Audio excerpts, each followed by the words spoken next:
What's up? So, in this video, I will be discussing something I've been thinking about a lot recently. It's the notion of what I call autistic counterculture, right? Autistic counterculture. And it's something it's been on my mind a lot recently. I've been thinking about it a lot recently, so I just wanted to, get it off my chest and tell y'all what I've been thinking. Because to me, it's a very, very important thing.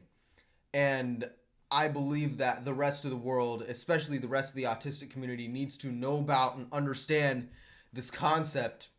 And even if other people have similar thoughts, I'm sure I could add something to the table, bring something new to the discussion about, autistic counterculture. So, why am I suggesting that autistic people need a counterculture? Which I believe we undoubtedly do, but why? So let me explain. There is something in society known as neuronormativity. I'll repeat that again. Neuronormativity. Neurological normativity. Okay, what is neurological normativity? Why is it bad? And how do we stop it? Neurological normativity is the assumption, simply put, is the assumption that is assumed in the structures of society, assumed in the norms of society, assumed in how people are expected to act, assumed in how people are expected to process emotions and process language. Assumption that society works based on a neurotypical brain. And making the workings of society, the norms of society, the structures of society, assuming the way that people respond to social, emotional, linguistic, and communicative mechanisms, it's all those assumptions, ideas, thoughts, beliefs, based on how neurotypical people do it. Basically constructing how the world works based off of how neurotypical brains work. Taking neurotypical brains and using that as a model, more or less, for how the world ought to work. Now, if you're neurotypical, you've likely never experienced neuronormativity. You likely don't know what that is. I, as an autistic person, and other autistic people are painfully aware of this reality because we have to live with it every single day. Living in a world where people constantly misunderstand us because we're living in a world that's not built for us. People misconstruing our intentions, thoughts, ideas, beliefs, communicational styles because the assumption of how we are communicating and expressing ourselves is different from how it actually is. That's neuronormativity. For autistic people, it doesn't just lead to, oh, I'm living in a world that's not built for me. That's not the only thing that it leads to. It leads to being disadvantaged and put at a lower position. It leads to feeling like being autistic is incorrect. It leads to feelings of deficiency, inferiority, because autistic people are not able to do it the supposedly right way. Of course, that right way is based on a type of brain that autistic people and ADHD people and other less obviously neurodivergent people have, or rather, do not have. You see, one of the core symptoms of masking autism, and one of the core things that comes about from people who grow up not knowing they're autistic or spend a significant portion of their lives not knowing they're autistic, is low self-esteem and self-inferiorization. Because there are certain standards in society. We must agree, there are certain standards in society, and we're all expected more or less to meet those standards. But for autistic people, for neurotypical people, it might be a bit challenging. For autistic people, in many cases, it's a near impossibility.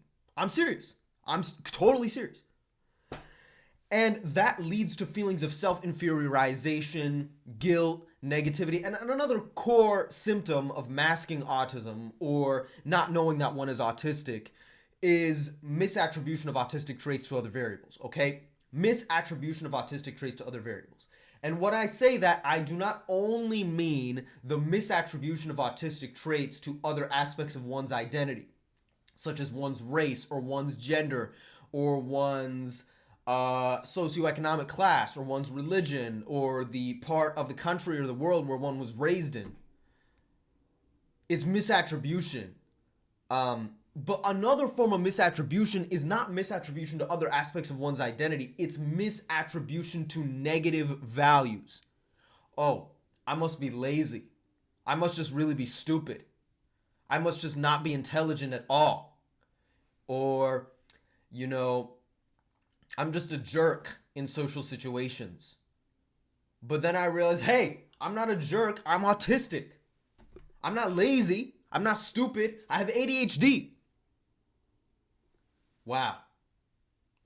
So you see how neuronormativity creates a standard that not all people can meet and thus inferiorizes certain groups of people on account of how their brain works. Look, self-inferiorization is not a natural human state. Self-inferiorization is not a natural human state. It is not natural to hate yourself. It is not natural to loathe yourself. These things are from external forces. Yes, I understand that certain groups of people, like those with ADHD, are more susceptible to these kinds of thoughts of hypercriticism, self-loathing, other things like that. I understand there's a greater susceptibility in certain populations, but that does not mean that ADHD people come out of the womb hating themselves. They don't. They don't. Self-hatred is not natural. It's because we live in a society that for some reason or another expects all brains to function in the same way. Or rather, I take that back, has based its entire existence on the existence of a normative brain. What does that leave autistic people with? What does that leave autistic people with? What does that leave ADHD people, dyslexic people, people with dissociative identity disorder, people with this and that? What does it leave the neurodivergent population with?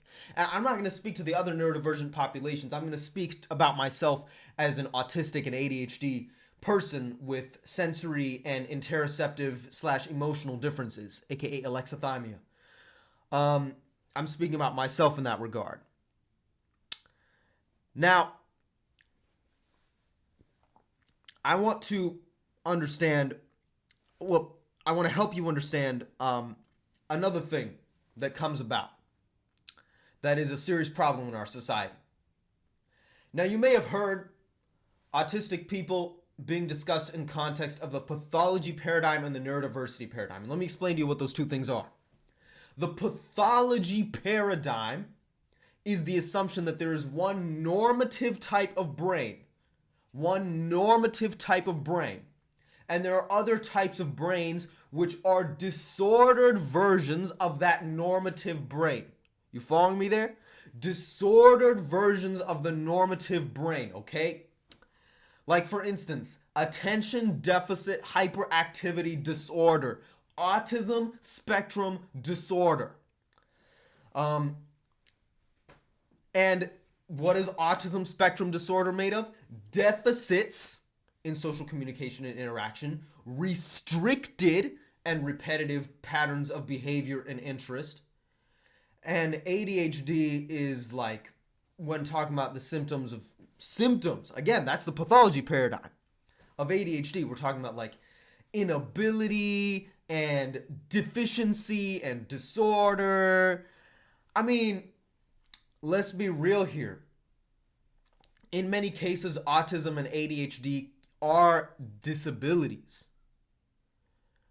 But I mean, I'm going to get to that a little further in this info dump, but the pathology paradigm seeks to put the problem in the person.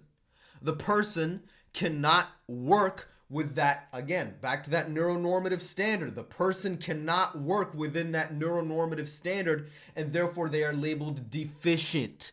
They are labeled less than. I mean, people say, oh, they're not really inferior. That's why we say people with autism and not autistic people, because we don't let the disability define them. Bro, if you got a type of brain, you got a type of brain. If you got a certain type of brain, if you're autistic, you are autistic. If you have ADHD, you have ADHD. Simply changing the terminology to sound more politically correct is not going to actually solve the problem. It's only a way of avoiding the problem rather than actually solving the problem. But I'm trying to solve the problem. Y'all are just trying to avoid it. You see? You see the frustration that I have here? Y'all are just trying to avoid the problem through separating a person from their disability, which is not realistic, which is not factual, and which is not correct. I, for my part, am trying to solve the problem. You see, it does not help autistic people to pathologize us or to pathologize behaviors that come from our neurotype. And it is not realistic to state that minority neurotypes are inherently pathological. It is wrong to say that. It is wrong. Now, I understand there are certain people with higher support needs. I understand there are people with higher support needs. And I understand that I have low support needs as an autistic person. But really, if you think about it, and this is where I'm going to lead into the next thing. It's medical versus social model of disability. I just talked about the pathology paradigm, otherwise known as the medical model of disability in certain contexts. The pathology paradigm, or the medical model of disability, insinuate that disability is a problem inside of the individual's brain. Something is wrong with the individual's brain, and that's why they're thinking a certain way and acting a certain way. It's a set of deficiencies within that individual's brain, objectively quantifiable, measurable deficiencies within that individual's brain. Deficiencies, less thans, something that is missing. The social model of disability, which goes perfectly in line with the neurodiversity paradigm, not the pathology paradigm, the neurodiversity paradigm. The social model of disability, on which the neurodiversity paradigm is based, says no. Yes, there are people with high support needs. There are people with high support needs. And yes, autism and ADHD are at times disabling. But it has a different take. Where is the cause of the disability? Where is the cause of the disability? What is disability caused by? The medical model, as I said earlier, would say disability is caused by deficiencies or gaps in the brain. The social model of disability says the brain has a different way of working. An autistic brain, an ADHD brain, an otherwise neurodivergent brain has a different way of working that is not accommodated in society. Again, I told you about that neuronormative bar that all people more or less are expected to meet, right? That neuronormative bar, okay? The social model of disability says autistic people have their own bar. ADHD people have their own bar. You know what? Let's just do away with bars on the whole. Let's focus on people's strengths and let's fill in each other's weaknesses. Fill in each other's weaknesses, right? And back to what I was saying about the pathology paradigm. The autism industrial complex is growing. We can't deny it, right? 1 out of 36 people, last I checked, is clinically diagnosed with autism in the United States. You see, ABA is growing. We all know that ABA is very problematic for autistic people. You can do your own research online to see how ABA is very traumatic and abusive for autistic people, yet it's disturbingly common. Many therapies directed at autistic kids talk about the pathologization of autism and try to pathologize autism through correcting autistic people for being who we naturally are. And that's a form of pathologization. And the other things like talking about symptoms and, other pathological language like symptom or disorder or treatment or things like that, right? And even the term diagnosis, in my opinion, is pathological. I don't like the term diagnosis unless you're talking about going to a clinical professional and getting an assessment, in which case that's known as a diagnosis. I mean, it simply is known as a diagnosis. Other than that, I don't like the term diagnosis with referring to neurodivergence. Now, the pathology paradigm, we must admit, is still the dominant paradigm of society. It's still the idea, autistic people are disabled and need intervention in order to live independently as possible. Okay? That's the pathology paradigm. The neurodiversity paradigm and the social model of disability say no. Independence. Well, what is the reality of independence? The reality of independence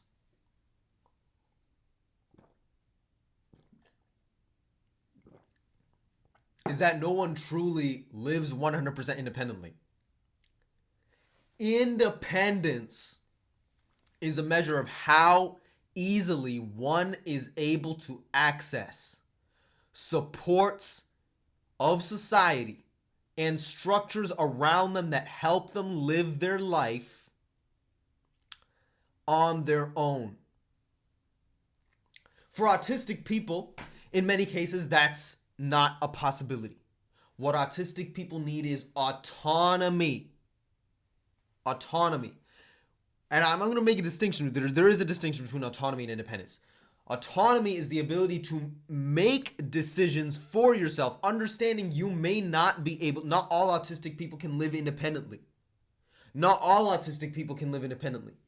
Autonomy is the ability to make decisions for yourself, set boundaries for yourself, and also openly express yourself as an individual, taking into account all your strengths and weaknesses, and have your weaknesses filled in and compensated through cooperative effort, and thus reducing one's level of disability because it's socially disabled, okay? If you're taking the socially disabled paradigm, reducing one's level of disability through compensating through the disability that is affected on a person by society. Now, I know there was a lot. I know that was a lot to process, to take in, and to think about.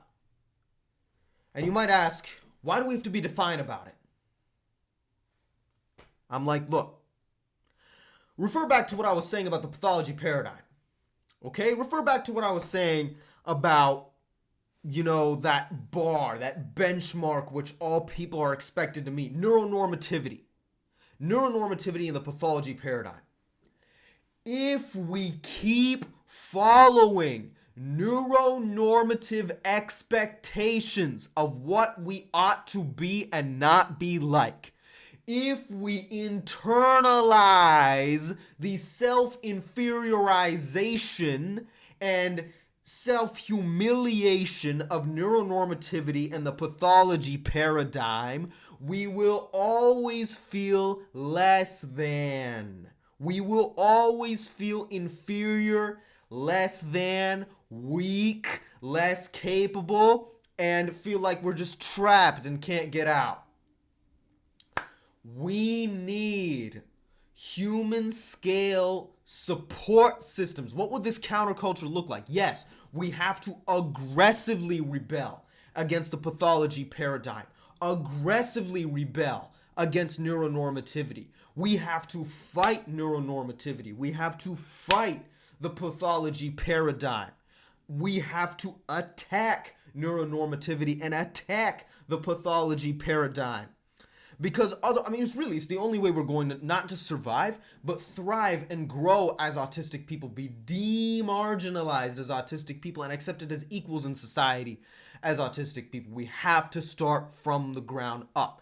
We have to start from the bottom. We have to start from the ground. We have to unite as autistic people with our allies and rise up. Okay? And that's really the only way we're going to survive. We have to think of ourselves as rebels to the dominant paradigm. We have to think of ourselves as rebels. We have to think of ourselves as nonconformists. We have to, at times, think of ourselves as walking middle fingers. Really, I mean, really. We have to think of ourselves in that way. Because, trust me, if you're autistic, you know how painful it is to mask. You know how painful it is to not fully understand autism, not fully understand why you are the way you are. You know how painful it is when you first receive your diagnosis and you think, wait, I'm that? I'm that diseased kind of thing? I'm that diseased creature with a messed up brain? I've been there too. I've been there too. I know what that's like. I'm only 19 years old at the time of this recording. I've been through all of those things. I want you to understand, there's still a long way to go. There's still a very long way to go. The pathology paradigm is expanding in response to increased clinical diagnosis of the autistic neurotype. The pathology paradigm is expanding. Autism awareness and campaigns, and even in some cases, even when it's worded autism acceptance, and I'm glad there's a change in wording, but still, the wording is still often cloaking problematic ideas about autism. Pathology and not neurodiversity is what they're trying to promote. We're trying to promote neurodiversity, not pathology. The social model of disability rather than the medical model of disability. Now, what would this autistic counterculture look like? What would it look like? What would it consist of? What would it constitute? Well, the first thing that comes to mind is intellectual tools. Intellectual tools. We autistic people need to have the intellectual tools to resist negative thoughts and negative ideas about our neurotype and behaviors associated therewith.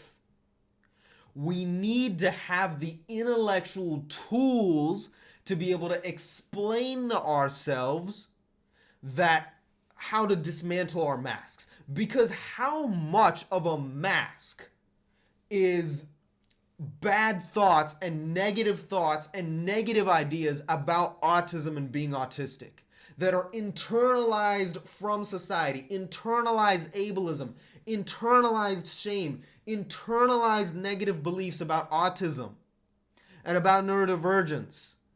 We need to have intellectual tools to counter that, right? A simple example of an intellectual tool. Hold up. Give me a second.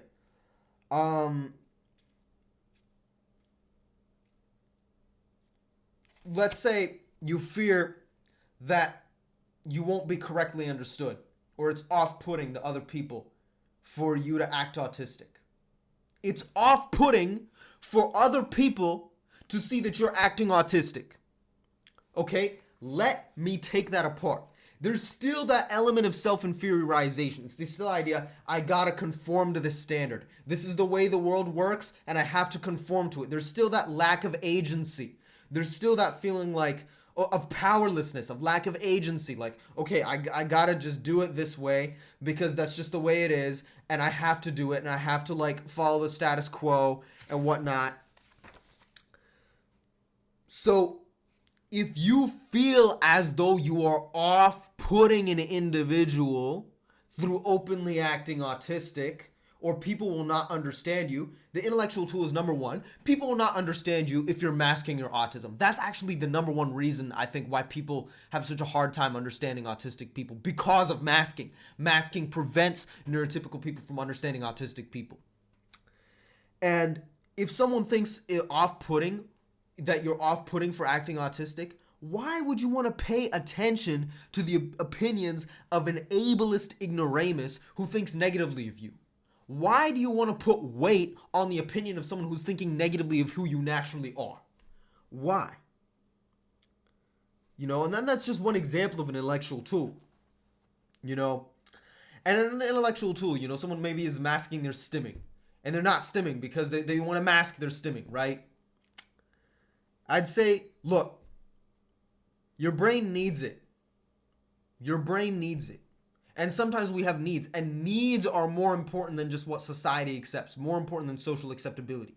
If you need it, and it's how you express yourself, then express yourself because you need it. Right? And also intellectual tools, the second type of intellectual tool is intellectual tools that promote autistic traits as positive. People often talk about not making eye contact or info dumping or talking in a monotone voice or talking really blunt or, not having conventional body language. People talk about it as if it's bad. The intellectual tools we need, or maybe the social tools rather, that we need to think about, it's cool to do that. It's cool. Yeah? And there's a third example of an intellectual tool is like people wear sunglasses. People wear sunglasses to protect themselves from the sun's rays, right?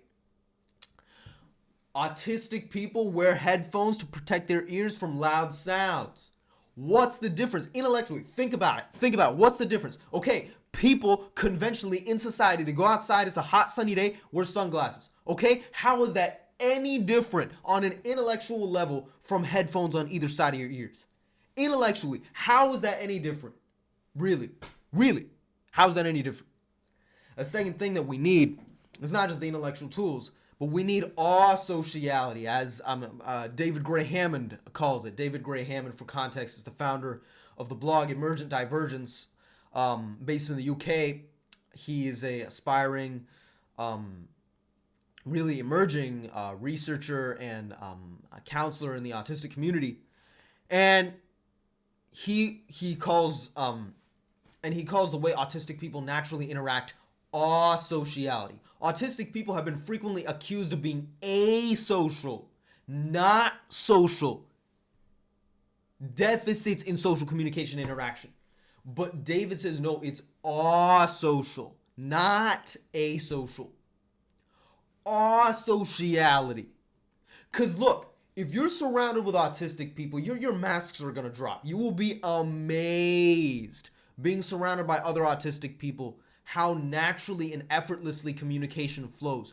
Your masks will fall away. Carry that into interaction with non-autistic people. Oh, I forgot to mention, fourth intellectual tool right here. Look, people say, I got a mask around neurotypical people because I need to adjust to my audience. I need to know my audience. Yes, you do need to know your audience. But look, do neurotypical people talk different? Do neurotypical people mask around autistic people? If so, why is an autistic person masking around a neurotypical person? If autistic people and neurotypical people are equal to each other, we should not mask around. It should not be that autistic people are the ones doing the masking, neurotypical people are not the ones doing the masking, right? If autistic people are masking and neurotypical people are not masking, that means neurotypical is the default right way of communicating. Obviously, that's what we're trying to counteract. That's what we're trying to counteract. We're trying to make that not the norm anymore. And so, yeah, it's a promotion of asociality. And the third thing is that we have to kind of, just get comfortable, doing things our own way and not caring about what other people think. Aaron Marino, the founder of YouTube channel Alpha M, has a great video about this topic called 5 Nice Guy Habits Men Must Break. Okay, that's a men's self-improvement channel, but I would say that video applies to autistic and neurodivergent people regardless of gender. Watch that video and you will be amazed. And what are some of the things he talks about that are problematic that many autistic people do every day, even though he's not even autistic himself? Caring so much about what other people think, living for other people, apologizing for things that are not your fault. I mean, we need to stop as autistic people living for other people, apologizing for things that are not our fault. We need to have the intellectual, psychological, emotional, and social strength to say, hey, no, I am equal to a neurotypical person. And I'm not just going to say it in words. I'm going to act it in my actions. And third thing that would constitute this autistic counterculture is human scale support groups. One area in which modern society has utterly and completely failed is through the destruction of what is known as human scale relationships. You know, human scale modes of production. We've industrialized, we've mass produced, we have fast cars, tall buildings, all those things. Those are not necessarily bad things per se, but they do impede and limit connection between individuals, and they do put too much burden on the individual to meet a normative standard. Right? And we autistics cannot meet that normative standard. We need to have human scale support groups in which the social model of disability and the concept of neurodiversity is understood, respected, and accommodated for, and in which we can fill in each other's weak points or disabilities, if you will. Fill it in for each other so that we can emphasize each other's ability. And we need to stop thinking of being disabled as a bad word. We need to think about it like this is a reality in a society that emphasizes neuronormativity over the individuality of brains. A human scale group can accommodate for the individuality of brains. An entire society, say a society as large as the United States, cannot accommodate for each individual brain. We need to understand, respect, and accommodate neuronormativity, emphasize autonomy, and that's basically what my third point was. And we need to, and the defiant part comes in. It's like, even if society expects you to act normal, even if society says, look, you just got to act normal, you just got to do it how everyone else does it. No, you just act autistic, okay? That's where the rebellion part comes in. That's where the defiant part, that's where the countercultural part comes in. And by, our countercultural movement of autistic people will rise into society as a full-fledged movement, as a full-fledged part of societal norms, and be integrated into the mainstream. And that's our eventual goal.